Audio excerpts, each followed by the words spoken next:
guys, welcome to my YouTube channel. My name is Mohammad Hassan and I make videos related to books, education, medicine, healthcare. So kindly subscribe to my channel to support me.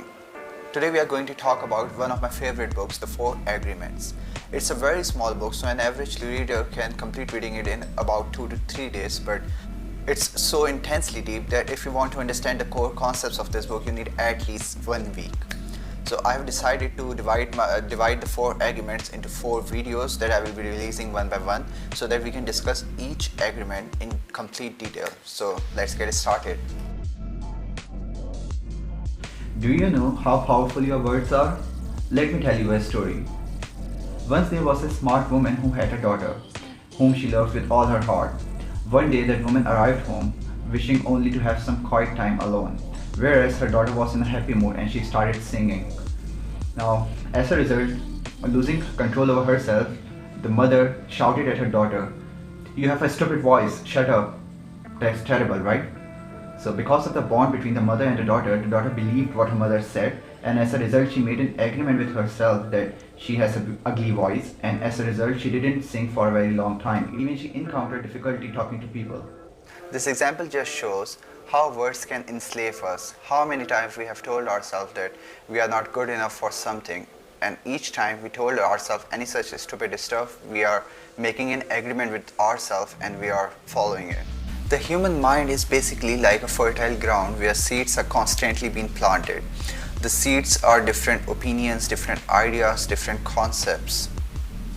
You plant a seed, a thought, an idea, and it grows. Words play the idea of seed in our daily life, and the human mind is so fertile. The only problem is that it is mostly fertile for the seeds of fear. Every human mind is fertile, but only for those seeds for which it is prepared for. So what's important to see is what kind of seeds our mind is fertile for. The idea of power of words have further been highlighted during our upbringing, when our parents and siblings gave opinion about us without even thinking, and we completely believed them based on our bonding with them. Like opinions like not being good at writing or in sports or in education. We have been domesticated in a way where people close to us gives an opinion about us, and we made an agreement with ourselves and we believed that opinion. That's how gossip works. Let's take an example here. Let's say you are preparing for some course for a very long time and you are very much excited about it. It's your first day and you are going to be taught by a new teacher, and on your way to the class someone tells you that the teacher is so stupid and she doesn't know how to teach and stuff like that.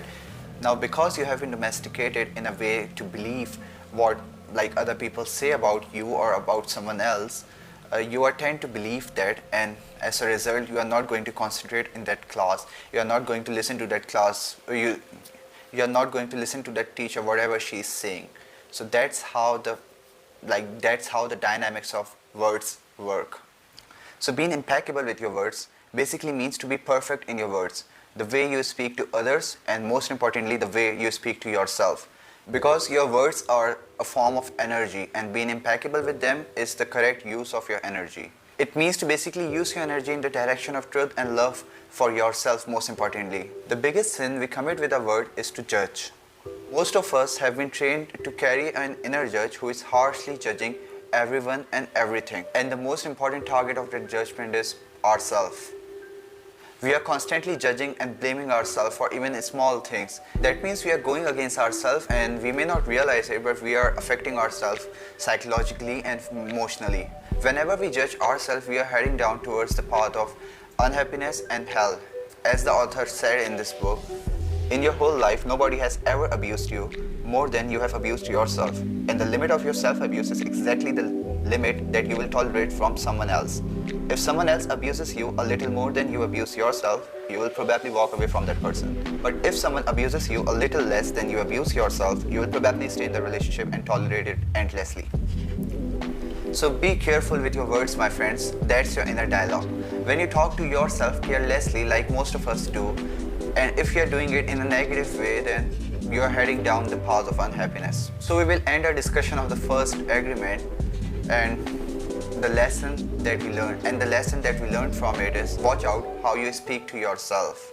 Remember that your word is like God, and in that it creates your experience of life, whether you live in suffering or joy.